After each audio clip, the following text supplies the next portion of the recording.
There had been a whole lot of talk about the de-dollarization, or at least the initial process of it.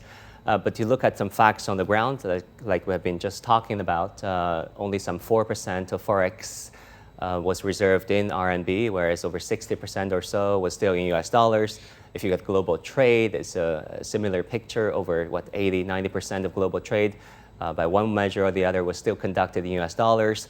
How do you look at this process of having RMB as a more dominant currency and less US dollars and less risks, therefore, of US dollars? In 2009, the then governor of PBOC, Governor Zhou Sichuan, he wrote a policy paper around the internationalization of the renminbi. So that's almost 14 years ago. So already at that stage, Chinese policymakers have committed itself towards the internationalization of the renminbi. Over the last 14 years, there's been a rapid growth in the renminbi as a currency of trade, as currency of settlement, but as a reserve currency, it still represents a small portion of the total global allocation. In 2016, the IMF, the International Monetary Fund, included the renminbi as part of what's called the special drawing rights, which is a basket of global currencies.